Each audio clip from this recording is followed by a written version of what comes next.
Assalamualaikum warahmatullahi wabarakatuh. Halo semuanya. Oke, sebelum saya perkenalan, saya akan pantun terlebih dahulu. Jalan-jalan ke Pulau Sumatera, singgahlah Tuan di Bukit Tinggi. Assalamualaikum untuk semua, izinkan saya memperkenalkan diri. Oke, perkenalkan.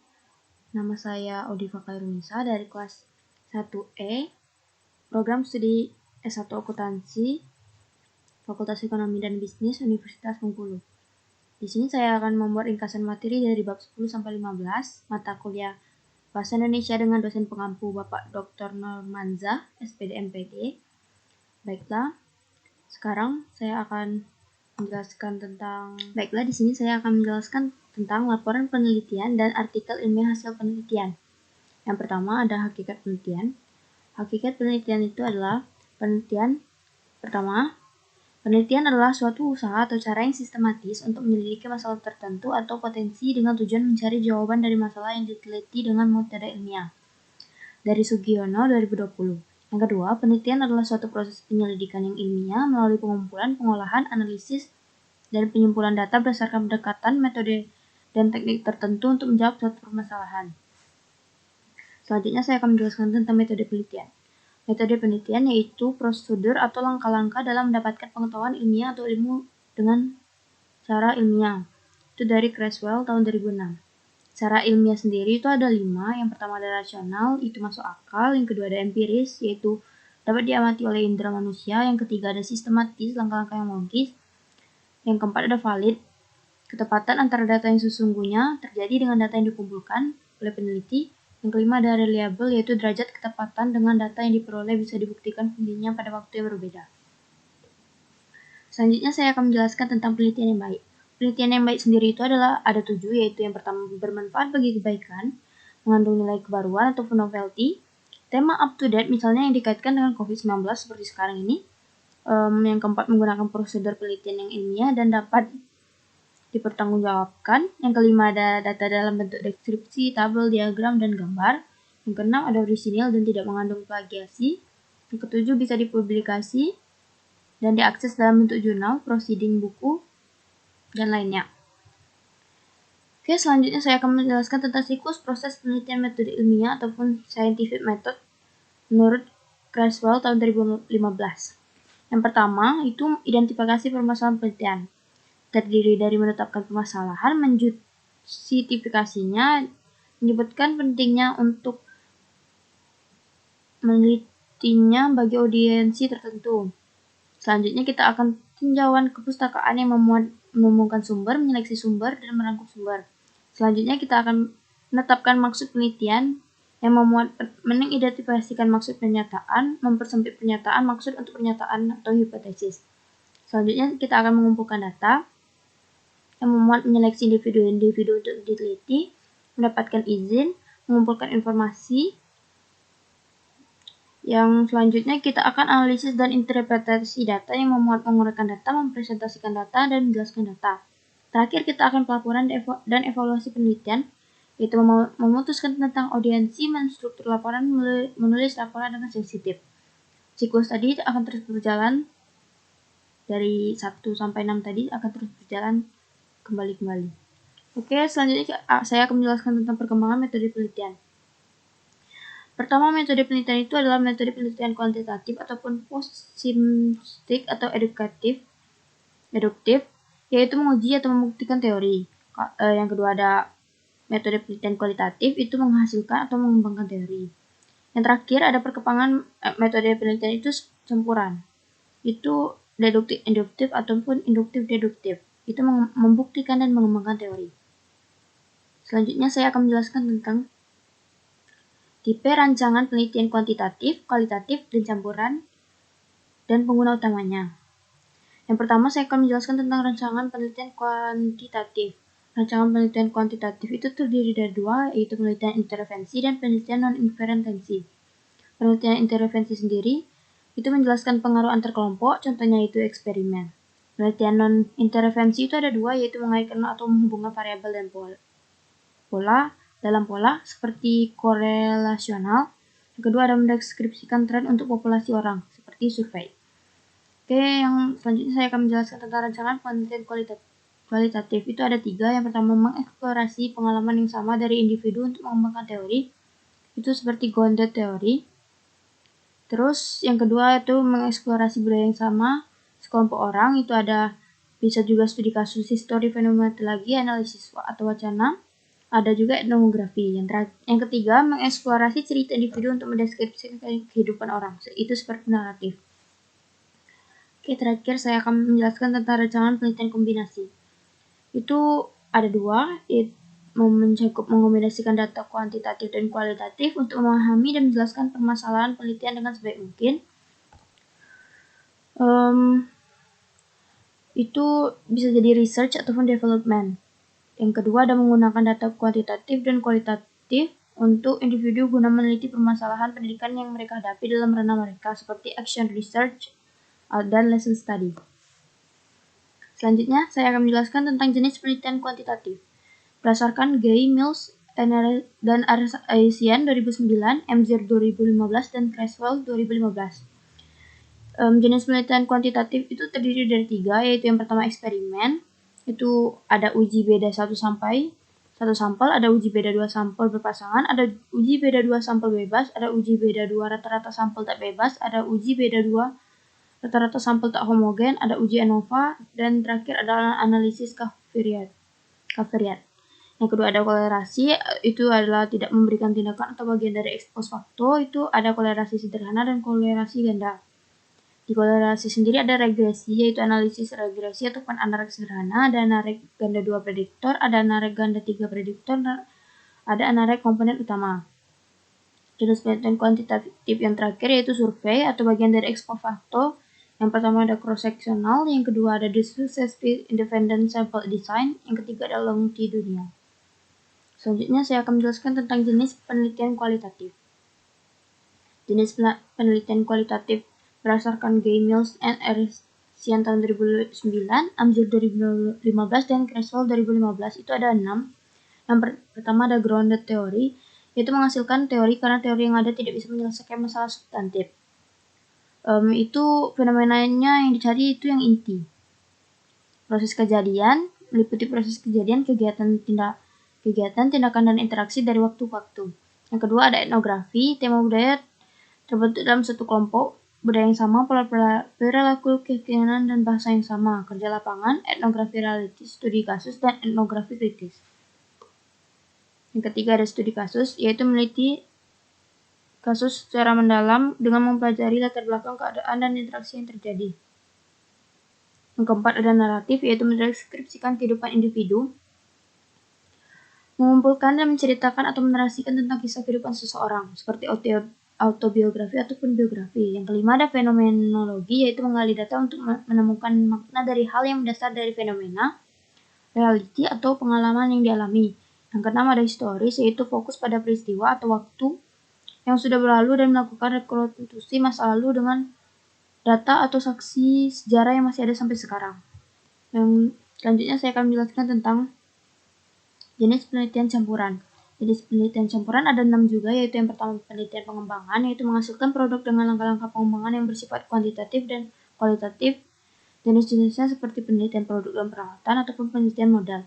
Yang kedua adalah penelitian tindakan, itu memberikan tindakan pada satu kelas dan dengan harapan mampu meningkatkan kemampuan siswa dengan sistem siklus. Ingat, yang ketiga penelitian deskriptif, itu mendeskripsikan data kuantitatif dan kualitatif. Yang keempat ada paralel konvergen, yaitu pengumpulan data kuantitatif, pengumpulan data kualitatif, hasil data kuantitatif dan kualitatif menggabungkan hasil untuk perbandingan. Yang kelima ada sequential explanatories, yang keenam ada sequential exploratory. Selanjutnya saya akan menjelaskan tentang sistematika penelitian kuantitatif. Itu mau mencakup 9 susunan. Yang pertama itu bab 1 pendahuluan, itu berisi latar belakang, ruang lingkup penelitian, rumusan masalah, tujuan penelitian, manfaat penelitian, dan definisi operasional. Selanjutnya kita akan membuat bab 2, kerangka teori dan kerangka berpikir. Yang pertama ada teori yang digunakan, yang kedua penelitian relevan, yang ketiga kerangka berpikir, yang keempat hipotesis penelitian. Selanjutnya ada bab 3 ataupun metodologi penelitian. Yang pertama, metode penelitian. Yang kedua, waktu dan tempat penelitian. Yang ketiga, ada deskripsi variabel penelitian. Yang keempat, ada populasi dan sampel. Yang kelima, ada teknik pengumpulan data. Yang keenam, ada instrumen penelitian. Yang ketujuh, ada uji coba instrumen. Yang ke-8, ada teknik analisis data. Yang memuat 2, yaitu uji prasyarat dan uji hipotesis. Selanjutnya kita akan membuat daftar pustaka sesuai dengan yang dikutip dan sebaliknya. LTA atau skripsi atau tesis atau disertasi itu ada abstrak yang mencakup halaman setelah lembar pengesahan menggunakan pola imrat dan kata kunci maksimal 250 kata. Selanjutnya kita akan menyusun bab 4, hasil dan pembahasan. Yang pertama hasil penelitian, yang kedua ada pembahasan. Yang selanjutnya kita akan membuat bab 5, penutup yang berisi kesimpulan dan saran. Selanjutnya kita akan membuat daftar pustaka yang saya udah bilang tadi. Terus terakhir kita akan menyusun lampiran. Oke, selanjutnya saya akan mengasih tahu tentang sistematika proposal penelitian kualitatif. Dia ada seperti tadi cara-caranya, tapi beda isinya. Yang pertama, bab 1 pendahuluan meliputi latar belakang, ruang lingkup penelitian, rumusan masalah, tujuan penelitian, manfaat penelitian, dan definisi istilah. Selanjutnya kita akan membuat bab 2 landasan teori, yaitu teori yang digunakan, penelitian yang relevan. Selanjutnya kita akan membuat bab 3 metodologi penelitian yang mencakup metode penelitian, waktu dan tempat penelitian, data dan sumber data penelitian, teknik pengumpulan data, instrumen penelitian, uji keabsahan data, dan teknik analisis data yang mencakup 4, yaitu redukasi data, display data, intervensi, dan kesimpulan. Sama seperti tadi, LTA ataupun skripsi ataupun tesis ataupun disertasi memiliki abstrak yang halaman setelah lembar pengesahan menggunakan pola imrat dan kata kunci maksimal 250 kata. Selanjutnya kita membuat bab 4, yaitu hasil dan pembahasan yang memuat hasil penelitian dan pembahasan. Selanjutnya kita akan membuat bab 5, yaitu penutup berisi kesimpulan dan saran. Selanjutnya kita akan membuat daftar pustaka sesuai dengan yang tadi, itu format bisa IPA, MLA, IEE, Vensalver, dan Scagom. Selanjutnya lampiran itu terakhir. Oke, selanjutnya saya akan menjelaskan tentang sistematika metodologi penelitian di bab 3.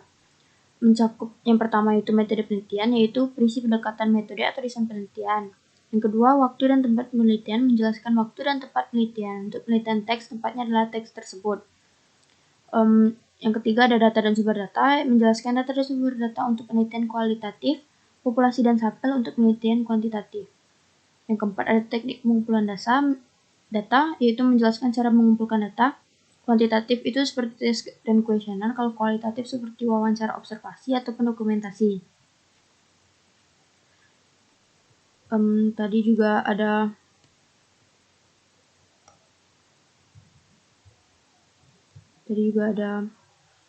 terakhir ada yang kelima maksudnya ada teknik atau prosedur analisis data, itu menjelaskan langkah-langkah menganalisis data yang diperoleh dari pengumpulan data. Yang terakhir yaitu uji keabsahan data, itu menjelaskan tingkat keterpercayaan data yang diperoleh, kuantitatif dengan validitas dan reliabilitas, kualitatif dengan kredibilitas, transferabilitas, dependabilitas, konfirmabilitas. Selanjutnya saya akan menjelaskan tentang uji keabsahan data penelitian kualitatif menurut Creswell 2015. Yang pertama yaitu kredibilitas, yaitu perpanjang pengamatan, tingkatan ketekunan, triangulasi, diskusi dengan teman, analisis kasus negatif ataupun member check. Yang kedua ada transferabilitas, yaitu uraian yang rinci, jelas, sistematis, dan dapat dipercaya. Selanjutnya ada dependabilitas, yaitu buku konsultasi, surat izin penelitian, analisis data, dan pada lampiran membuat kesimpulan pada bab 5. Yang terakhir ada konfirmabilitas, yaitu cara mendokumentasikan seluruh data dan kegiatan data penelitian. Oke, selanjutnya saya akan menjelaskan tentang sistematika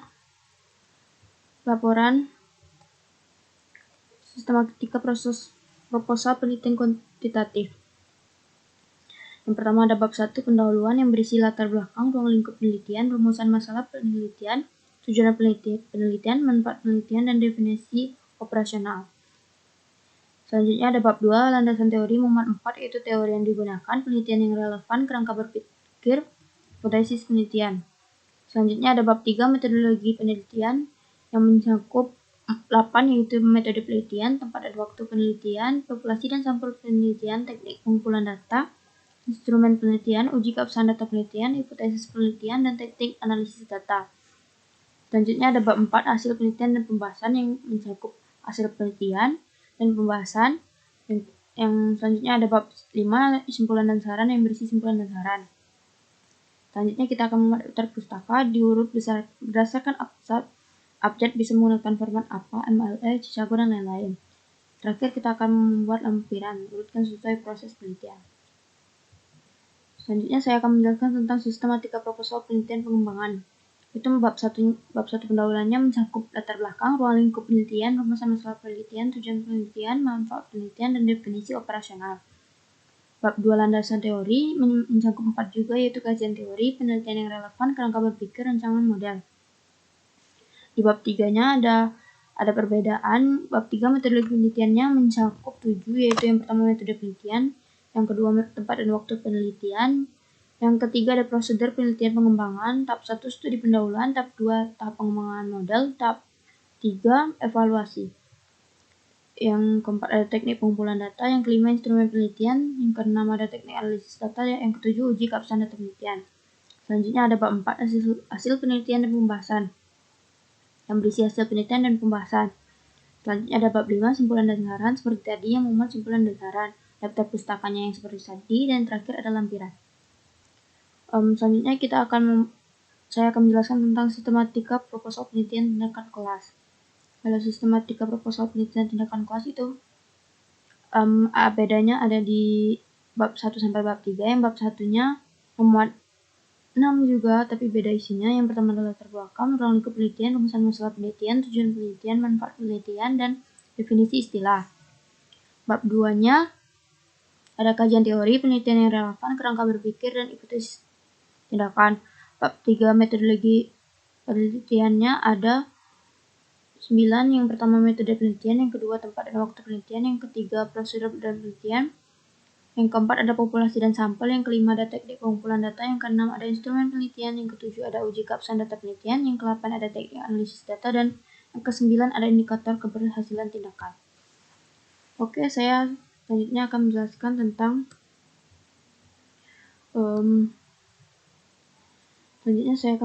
tentang artikel ilmiah hasil penelitian. Artikel hasil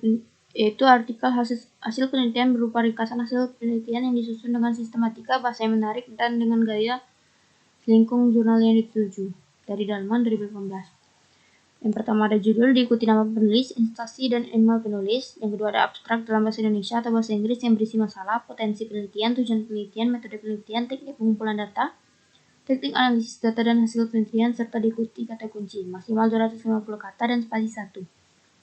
Yang ketiga ada pendahuluan yang berisi latar belakang masalah penelitian, rumusan masalah, tujuan penelitian, dan manfaat penelitian. Yang keempat adalah landasan teori yang berisi teori yang benar-benar digunakan dalam penelitian sesuai dengan rumusan masalah yang diangkat. Yang kelima ada metodologi penelitian yang berisi metode penelitian, data sumber data untuk penelitian kualitatif atau populasi, dan sampel untuk penelitian jenis kuantitatif. Waktu dan tempat penelitian, teknik pengumpulan data, teknik analisis data, dan validitas data. Yang keenam itu ada hasil penelitian dan pembahasan yang diawali dengan penjelasan hasil penelitian, kemudian dilanjutkan dengan pembahasan yang berisi perbandingan ataupun persamaan hasil penelitian dengan teori dan penelitian relevan disertai data penelitian. Minimal 6 halaman itu. Yang ketujuh ada kesimpulan yang berisi tentang gambaran umum hasil penelitian yang merupakan jawaban dari rumusan masalah tadi. Yang terakhir ada daftar pustaka, ditulis dengan mencantumkan nama penulis, tahun terbit, judul buku, kota terbit, dan penerbit. Untuk pustaka yang diperoleh dari internet harus mencantumkan waktu mengakses alamat web, seperti misalnya mengaksesnya pada tanggal sekarang, yaitu tanggal 10 Desember 2023, seperti itu. Perlu diperhatikan juga bahwa daftar pustaka yang dicantumkan hanya terdapat dalam artikel atau sesuai dengan apa yang dikutip. Selanjutnya saya akan menjelaskan tentang teknik penulisan ilmiah. Teknik penulisan ilmiah itu yang pertama ada pengertiannya, yaitu teknik menulis karya ilmiah dengan mengikuti kaidah ilmiah dan menggunakan bahasa tulis yang benar dan baku. Yang kedua, jenis kaidah ilmiah itu ada 3, yaitu kutipan, format tulisan, yang ketiga ada penulisan daftar pustaka. Yang pertama, penulisan kutipan. Pertama ada kutipan langsung, yaitu mengutip sama persis dengan teks aslinya. Jenis kutipan langsung sendiri ada 2, yaitu kutipan langsung pendek dan kutipan langsung panjang. Kutipan langsung pendek itu tidak lebih dari 4 baris atau 40 kata. Kutipan diintegrasi dengan teks, jaraknya 2 spasi, kutipan diapit dengan tanda kutip. Sesudah kutipan selesai diberi nomor urut jika menggunakan catatan kaki atau penanda catatan pustaka. Selanjutnya ada kutipan langsung panjang, yaitu lebih dari 4 baris atau 40 kata. Kutipan dipisah dengan jarak 2 spasi.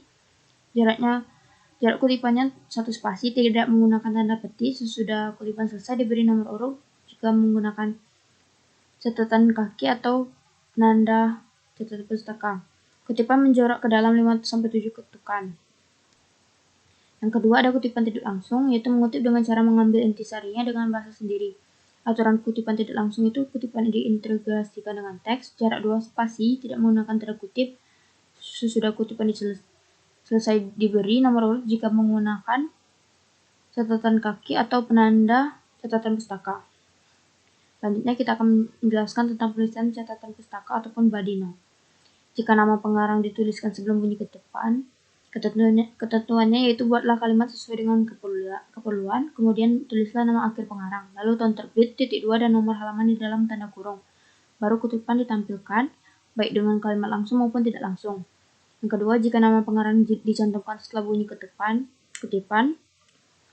ketentuannya yaitu buatlah dahulu pengantar kalimat yang sesuai dengan keperluan, tampilkan kutipan, kemudian sebutkan nama akhir pengarang, tanda koma, tahun terbit, titik 2 dan nomor halaman di dalam kurung, dan akhirnya diberi tanda titik. Yang ketiga, ketentuan 1 dan 2 berlaku juga bagi kutipan yang berasal dari suatu sumber yang pengarangnya 2 orang. Jika diperlukan lebih dari 1 buku rujukan untuk kepentingan pendapatan tersebut dan buku-buku tersebut membicarakan hal yang sama, penampilannya yaitu dengan nama akhir, tahun terbit, titik 2 halaman, titik koma penulis kedua, dan seterusnya.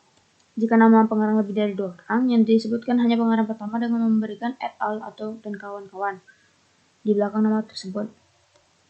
Selanjutnya saya akan menjelaskan tentang catatan kaki. Catatan kaki digunakan untuk menunjukkan sumber sebuah kutipan dan dapat juga memuat keterangan-keterangan lain terhadap teks. Pada catatan kaki terdapat nomor penunjukan yang sama dengan teks. Nomor penunjukan selain dengan angka dapat dilakukan dengan tanda asterik. Prinsip membuat catatan kaki yaitu hubungan catatan kaki dan teks dengan menggunakan nomor urut pertunjukan. Kedua, nomor urut dapat berlaku tiap bab atau seluruh kalangan. Yang ketiga, teknik pembuatan catatan kaki. Yang keempat, catatan kaki di kutipan pertama yaitu nama penulis ditulis biasa, judul buku dimiringkan, buku kurung, kota terbit, titik 2 penerbit, tahun terbit, tutup kurung, halaman yang dikutip. Yang kelima, daftar singkat yang digunakan dalam catatan kaki itu seperti ibid atau ibidem pada tempat yang sama dengan mencantumkan halaman yang dikutip bila berbeda dengan kutipan dengan sebelumnya, dan seterusnya. Yang keenam, cara mudah dalam Microsoft Word, letakkan kursor di tempat tulisan yang akan dikutip, klik reference, lalu insert footnote. Selanjutnya saya akan menjelaskan tentang format penulisan ilmiah. Yang pertama yaitu kertas sebaiknya HPS berukuran A4, terus kulit sampel digunakan yang kertas yang agak tebal, ukuran untuk judul ataupun tajuk itu 14, dan untuk huruf anak bab dan penjelasan lain gunakan ukuran 12. Yang keempat, ukuran kertas dengan pola ukuran margin atas 4 cm, margin bawah 3 cm, margin kiri 4 cm, dan margin kanan 3 cm. Yang kelima, jenis tulisan secara umum menggunakan Times New Roman. Yang keenam, spasi 2 untuk skripsi, tesis, dan disertasi. Untuk artikel ilmiah, jurnal dengan spasi 1,5 ataupun 1. Yang ketujuh, penomoran bisa menggunakan penomoran angka Arab atau gabungan angka dan huruf. Misalnya bab gunakan angka Romawi yaitu 1, 2, dan 3. Anak bab tingkat 1 yaitu ABC atau 1.1, 1.2, 1.3. Kemudian anak bab tingkat 2 yaitu 1,23, 2.1, 2.2, 2.3. Selanjutnya saya akan menjelaskan tentang penulisan daftar pustaka. Penulisan daftar pustaka itu mencakup pada penulisan daftar pustaka itu ada 6. Yang pertama ada APA ataupun American Psychology Association, yang kedua Harvard, yang ketiga AAA, yang keempat MLA, yang kelima Pansover, yang keenam Chicago. Kita bisa memilih antara 6 itu untuk membuat format daftar pustaka, namun yang banyak digunakan sekarang yaitu APA. Contoh model sistem APA itu seperti di buku Hidayah, Y tahun 2019, menulis esai tanda menggunakan tulisan miring, Jakarta, 2 Raja Gryffindor. Oke, terakhir saya akan menjelaskan daftar pustaka menggunakan format Excel. Itu contoh-contohnya seperti yang saya lihatkan ini. Terus daftar pustaka dengan program Mendeley itu harus download dan install Mendeley di https://mendeley.com interaction request /true. Oke, saya rasa itu saja yang dapat saya jelaskan. Sebelum saya